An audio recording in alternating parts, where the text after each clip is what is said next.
All right, so everyone's asked me for a follow-up for a review of the Axiim Q wireless 5.1 surround sound system. Here it is inside of my entertainment console. I've spent a lot of time essentially trying to set this up and making it look really good. We had to buy a new TV stand and kind of get things ready to go. But as we can see, I kind of have the perfect kind of wireless setup up top. We have just a left speaker, center speaker, and right speaker. Now if I kind of peek around the back here, I kind of did my best in cable management, and while it is a wireless 5.1 surround sound system, there must be something said that there are still technically wires. As you can see, there's power cord. Since each speaker is specifically powered, you're going to have to take that into consideration where you actually have a power supply. Now I run all this through nice cable management systems that you can see here through the back of my TV stand. And specifically I needed to get a new TV stand was because I can't really wall mount my plasma. There needs to be some sort of, barrier. This thing is actually quite a few inches tall. But what's really nice about it is it's handled everything that I've thrown at it. Now I will say that I only technically have 3.1 surround sound set up. You can see I have the subwoofer over here off to the left-hand side, and that's mostly because we needed to take this wall into consideration. We didn't want a huge cord or something sticking out of the wall. We found this beautiful end piece that kind of floats that is going to be put up on, that was on Etsy, so it was pretty cool. So let's go back over here and I'll give you a little walkthrough specifically of the user interface and where it goes. Most of the time I'm using my Harmony remote, there it is, with the Q, and it totally works just fine. HDMI CEC is really cool here because whether I press the volume on my TV or I press it on the Q, it's always going to control the Q. It completely overrides it. If I hit mute on the TV physically, it's also there too. If I go down, we're going to go ahead and see some stuff. If I go up to like Vivo, we could see any of the Vivo stuff that'll be played. Let's see, top videos. Go through all these things. I don't know if there's anything good. Most likely I'll get taken down if I play actually anything. I can't believe these are the most popular videos. Interesting. See if I can find something good at all. This is Vivo, so basically nothing good. Cool, let's go.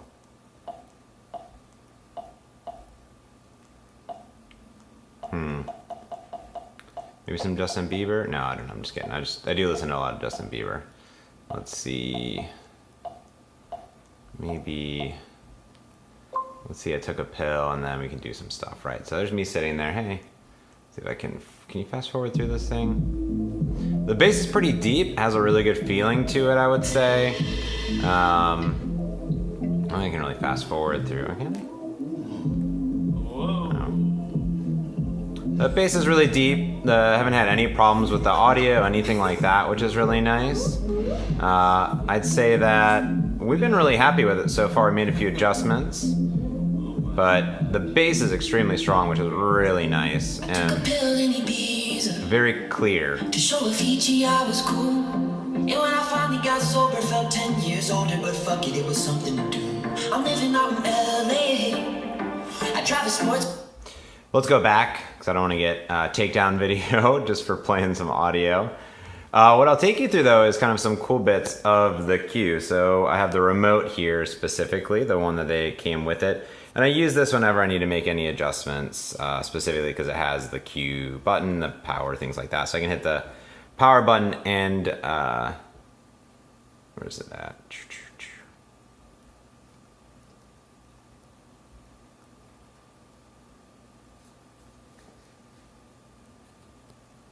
And when I hit the center button, we can see it's actually HDMI CEC, so I get Nexus Player. The Xbox One didn't put the HDMI in there, but I didn't put the name of it. I'm gonna test the One S next week when I get it. And that's just because it's not coming from HDMI CEC. Now what's cool here is if I zoom in a little bit more on the interface is that this is just an overlay. So I'm hitting the button here to do the overlay, and if I go into the actual Q itself, I have a few presets, so I could go into music presets, some preset audio. So if you're listening to cinema, sports, whatever you're doing, I go into settings, and what's nice, again, this is a complete overlay, so you can see it's a nice overlay. There's me. This is how you essentially set up the system. It took 5 minutes to set up. There's equalizers, there's processing. You can turn any of this on. There's all these amazing settings. You can do auto volume. You can have it auto adjust, doing dynamic range compression. HDMI will do auto return channel. It can do HDMI output. It can handle formats such as PCM 2.0 and do auto format gain leveling, which is pretty awesome. Down under video, handles your TV resolution. This is all set up automatically. I have the nerd mode on specifically to turn on every little thing that I can do, but there's latency modes. The speaker setup was pretty much flawless. You can see a nice little diagram here, and under volume, what I did is I simply allowed it to calibrate some noise. So I'm not gonna have it play any noise, but we'll turn it off. And essentially you can come in here and you can adjust your actual volume that's going on for each center channel that you have, or each one that you have. So the subwoofer down 2, center up, and then left and right 0. And when I add the other 2 speakers, they'll be in there too.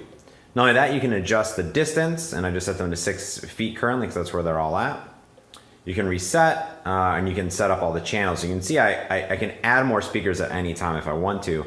I really like the user interface. It feels very kind of Android-ish, if you will, in a way.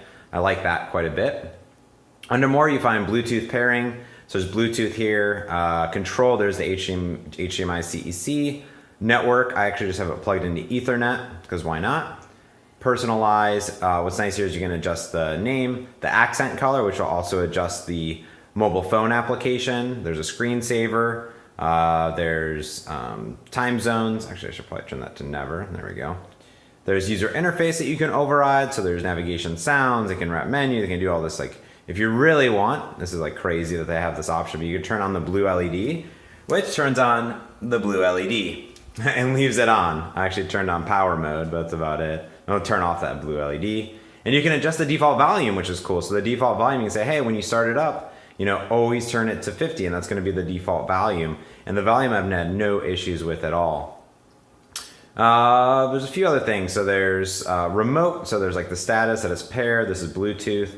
You can adjust the keys. There's IR support. So since I'm using Windows Media Center, or not Media Center, but since I'm using a Harmony, I turn on this MCE remote, which is Media Center remote. And I have a little IR receiver right here, which is next to my blaster, which is coming in from my Harmony, so I don't need to be paired with anything. I was told that in the future they're going to put the Bluetooth pairing and also the IP controls in there into the Harmony spec.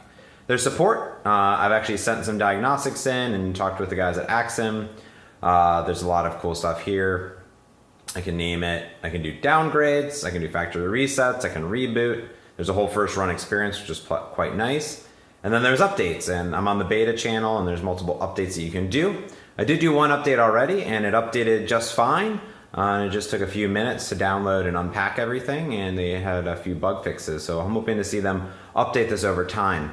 The mobile companion app's pretty nice too. I find myself using it every once in a while. But as far as audio goes, it is quite nice, and I like it a lot.